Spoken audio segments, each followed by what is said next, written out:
Hello, my favorite fragrance people. Welcome. Welcome to the Fragrance Oscars 2025.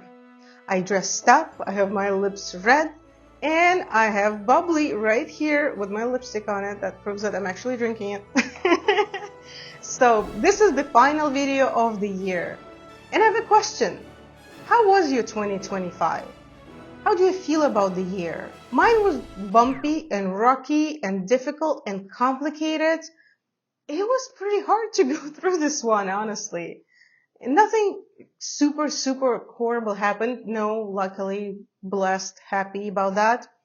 But there were so many complicated, complex problems to solve, especially emotionally. It's a year of growth. It's a year of cleanse, of getting rid of something that doesn't serve you, getting rid of things that don't make you happy, of getting rid of people too, of those who don't actually love you as you want to be loved, you know? How was your year? If you could just one word that would describe your year, how would you call it? I think mine was faith. Not in a religious meaning. It's not about that. Maybe more of a hope and believe that everything will be all right. Everything is falling right into place. I just need to wait. I just need to wait and see. And I will be surprised. So my eyes started twitching. Everything you need to know about my year. My eyes twitching in the end of this year. How was yours? Share it with me, please. I'm really curious. Speaking about my friends, everybody had a bumpy road this year, so I'm curious about you guys. Tell me, please. I want to know I was not alone in this. And yes, now the Oscars of 2025. Let's begin. I'm going to talk about my favorite fragrance this year. I mean, okay, not favorite. They all are favorites, but most used fragrance of the year, the best fragrance, the best launch of 2025. I think we need to cover this. Something that surprised me this year, something that I hated this year too. Yes, I'm not the kind of blogger who will only say good things. I can say not nice things, but I think it's fine. I want to start with the unknown brand surprise of the year with this particular fragrance. I haven't smelled the rest of the fragrances, but I smelled this and I was like, wait, what is that? And I needed to know, and now I'm a little bit obsessed. This is TADHANA Rebel. This has been the most confusing fragrance I smelled this year, honestly. So it's pomelo, blood orange, pepper, a lot of other stuff that I don't smell here, but also smoky leather. There's smoke and leather. I usually don't like fragrances like this, but this one, I just cannot stop smelling and spraying it. I don't have a bottle yet. I only have a sample, and I'm going to finish the sample. Luckily, it's a pretty big one. It's like 3 ml, not typical. It's one of the most interesting fragrances I've smelled recently, especially after a couple of hours on your skin. It's just this juicy, kind of a dried blood orange. I never smelled anything like this. Of course, I will leave the name of it in an info box because I'm not sure that I pronounce it right. But guys, really surprised me. Awesome. Next nomination is the most beautiful bottle. You know, guys, I like pretty bottles. Yes, I do. Yes, I do. And this one, it maybe not my favorite fragrance. I noticed I'm not really reaching for it so much. It's not making like the best fragrance of the year or anything like this, but still, bottle, oh my god, something that I just need to have on my shelf. It's Novae Vanilla by Atelier des Ors. Just look at this. I mean, just look at this little seahorse. Look at the sparkle, the golden side. How do they say? You can forever look at the fire, the water, and Atelier des Ors bottles, but especially this one is just incredibly beautiful. I'm obsessed with the bottle. Next, let's do the floral of the year, this nomination. This year, for the first time, I wore so many florals, which is not really typical for me. This year, more and more, I'm actually starting to understand florals. And this is a very significant fragrance for me because this is a work of a friend, Sal. You might remember him from my channel here. I had an interview with him. You can find it here. There are 2 parts, so you can watch it. He's a very interesting, kind, nice, sweet person. Attico Barone. This is Petal Fetish. And this fragrance is about incredibly sexy tuberose. Sal dedicated this perfume to the strong women in his life and his admiration by this women. It just smells like this beautiful tuberose, slightly green, slightly leathery. There are many sides of it. And if you like tuberoses that are not sweet and bubblegummy, or strawberry like tuberoses, this is different. This doesn't have that. This is more of the leather aspect or the stem, the green, strong stem of a tuberose. This is what I smell here.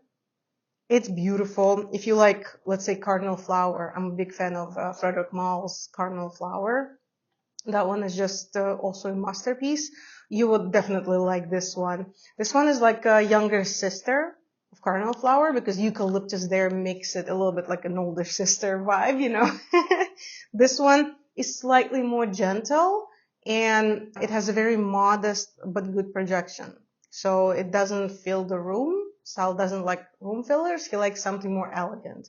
So this is the younger, more elegant sister of cardinal flower to me. And I used a lot of it this summer because I like tuberoses in the summer and I love this fragrance. Thank you, Sal. Congratulations. Next, let's talk about the saddest goodbye of the year. I might be wrong, but I think this fragrance was discontinued this year. I don't have 100% information. I didn't find it, but at least it's when people actively talked about it. And this is Rose de Chine by Tom Ford. I think this is one of the genius and misunderstood fragrances by Tom Ford. There are many, unfortunately. Unfortunately, there are many misunderstood masterpieces by Tom Ford that are just going away into the past, and a lot of people don't even know about them. But this is a beautiful watery peony with incenses and a light amber. I can smell maybe even ambergris, not like the amber that we used to think about. It's such a good, also elegant, beautiful, unusual fragrance. This is very unusual. I cannot compare it to anything. Honestly, nothing smells similar to me, really. If you like unique things, I recommend to try to check it out before it actually disappeared or became super expensive, because now suddenly everybody wants it, which happens a lot nowadays. So check it out. I also used a lot of it, you see, since spring or summer. I don't remember exactly when I bought it, but such a beautiful one. Next is the Gourmand of the year. Gourmand. The Gourmand of the year. Okay? Also, a beautiful bottle. Oh my God, I'm obsessed with this bottle. Really. And this is the brand that I keep laughing about. This is Doux. The house of food. But now they're Doux. And this is Ennui. I hope I pronounce it right. It's stunning. For the Gourmand award nomination, I didn't want to use something sugary, something typical, something that's like anything else. I didn't want that. I wanted something unique and that I actually really remembered this year. And my friend gave me this as a gift for Christmas. I'm super grateful. I love it. I appreciate it. Thank you so much. I described this fragrance once on this channel.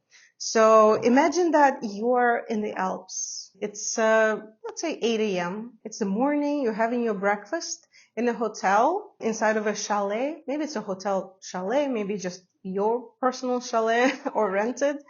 But it's breakfast time. You're getting ready to go skiing or snowboarding. It's a sunny day. It's a clear sky. And you're putting butter on your toast. And on top of the butter, you put the apricot jam. And everything is mixed together. The vibe, the sun, the cold air, the food that you're eating. Maybe you're wearing some slightly floral, easy, clean fragrance. and you eating this, your toast with tea. It's amazing. I love this one. It's such a beautiful fragrance. Oh my, look at this bottle, guys. Come on. Come on. How can you not love the beautiful bottles, right? It's still different when you have a decant. It's nice, but you don't get the full experience. And I used to have only decant of this, and now I have the full bottle, and I'm so grateful. Next, let's talk about the main trend of the year. There were several trends, okay? But I want to highlight one that I predicted a year ago, and I was right. But anyways, this is, I don't have a bottle, but this is Pistachio Cousin by Le Liquide Imaginaires. And pistachio. Yes, pistachio is the trend that I wanted to highlight. I love it. I love pistachios. It actually went through all 2024. I think it only maximized in 2025. Pistachio is a new almond.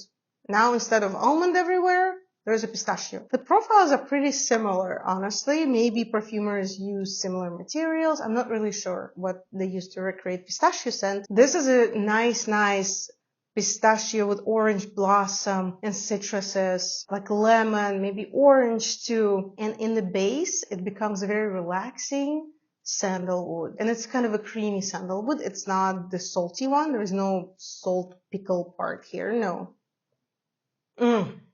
Nice. It's very nice.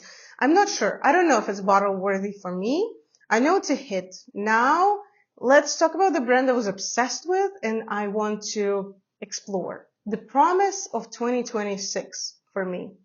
And it's Atkinsons. Yes, guys, really. I just was obsessed with Atkinsons. And this is definitely the brand that I want to know everything about. I want to try all the fragrances to get everything I'm lacking from the line so I have it in bottles and I can enjoy it and be happy with it.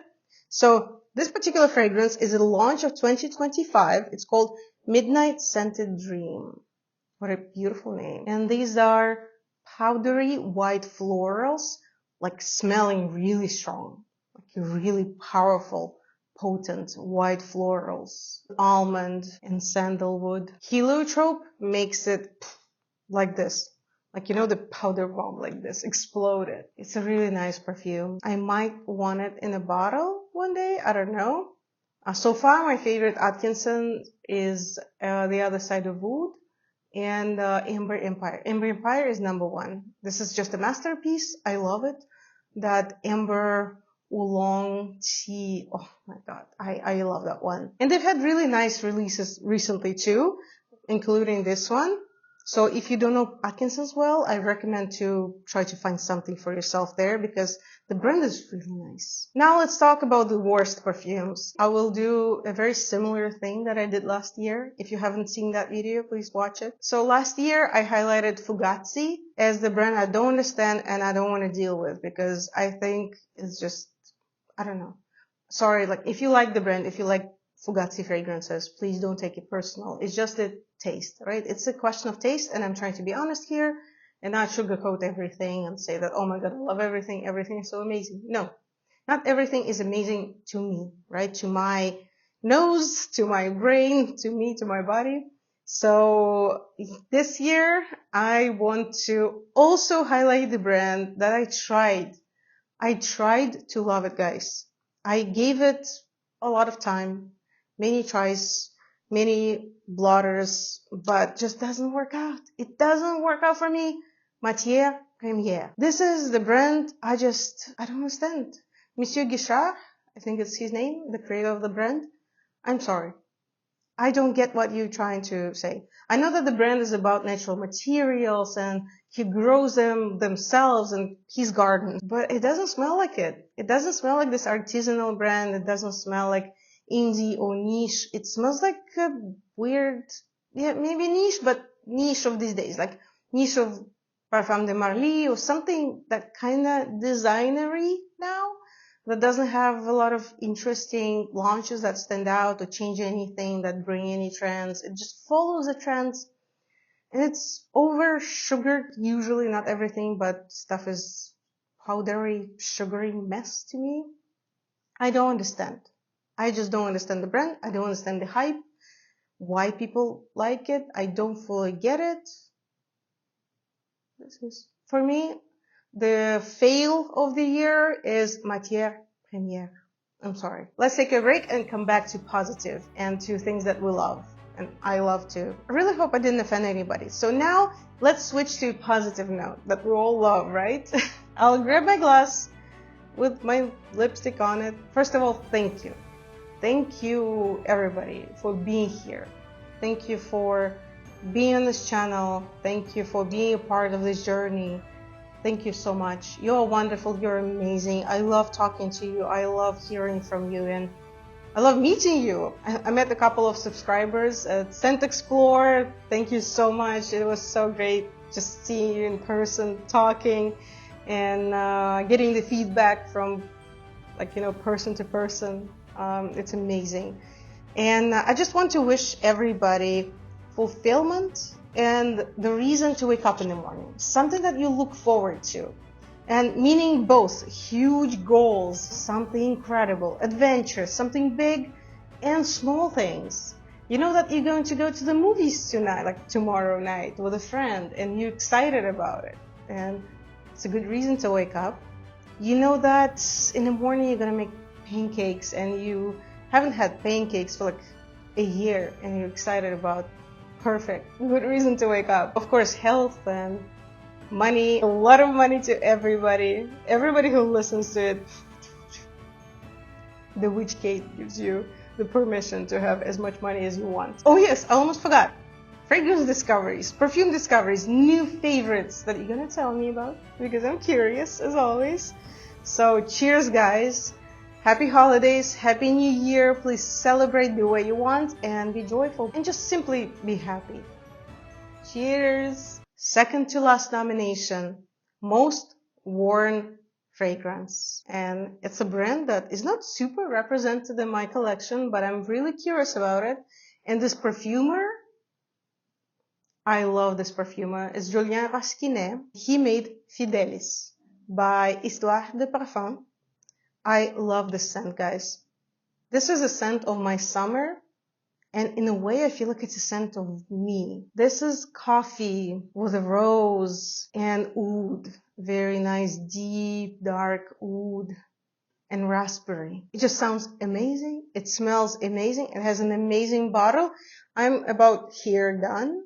So this is the most worn fragrance in 2025 for me. I traveled with this. I found this perfume in Moscow. I smelled it because I saw somewhere that people recommend it as an alternative to the Moon by Frederic Malle. By the way, I really want the Moon too. One day I'll get the Moon, the bottle. This is like a little sister of the Moon. And I didn't expect that. I'm so in love with it. I am in love with this perfume. I wore it in Morocco in the heat. Oh my God. It's so beautiful in the heat. It's beautiful all the time, honestly. But in Morocco, in the desert, it's special. I feel like there it was supposed to be worn by me.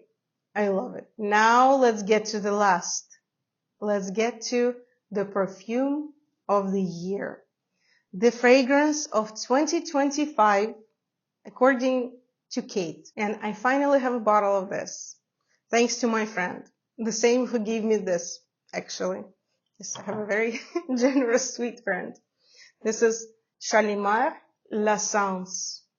I'm a big fan of Shalimar, but I don't wear it. My partner wears Shalimar. He stole it from me. He started using it all the time, and I started associating Shalimar with him, and I just could not wear it anymore. Honestly, I kind of feel like it was not my fragrance. I felt like we're separate. We're two separate. I didn't feel one with that perfume, with that scent. I felt like something is like not authentic for me. So I'm not mad that he stole it from me. But L'Essence, even though I feel like the bottle could be more interesting because the anniversary bottles of previous years were much more interesting and beautiful in most cases, I think. Anyways, the scent. If you don't know how to approach Shalimar, you think it's too much, too weird, too vintage smelling or whatever, try this. This is the break into Shalimar perfume. Just try this and you might really fall in love with the whole line, with the whole idea of Shalimar, because it's just stunning. It's a lighter easier, modernized version of the Parfum Shalimar that exists now. And that might be too much for people because of that leather kind of and bergamot that gives this kind of rubbery feel. This doesn't have it. It doesn't have it. It's a friendly Shalimar. It still has all the most beautiful things about it. It has this iris and jasmine and rose and stunning, beautiful vanilla that only Guerlain can make. Of course, it's that signature bergamot in the beginning that just lifts it up much more than the EGP that exists now, actually. EGP is a little heavy. It doesn't, the Shalimar, it should lift. In the beginning, it should be airy, and then it should get heavy and, hard to wear. But, okay, not hard to wear, but you know what I mean, right? This one doesn't really have that. And, of course, the signature amber, a little bit of leather. It has everything the best about Shalimar without challenging parts. I cannot stop talking about this fragrance. I have a whole review video. I'll attach it here. You can watch it. For me, this is the fragrance of the year. Something that I will definitely remember when I think about 2025. What is yours? Tell me, guys, what are your scents of the year? What was your favorite? What was your least favorite? Maybe there's something you really don't like. Maybe there are favorite bottles. I'm so excited. Please share. Let's just spread cheer and happy thoughts. I already wished you everything the best. If you want to wish me something back in the comments, I'll be happy and grateful to that. And Happy New Year, guys. I'll see you in 2026. Bye bye.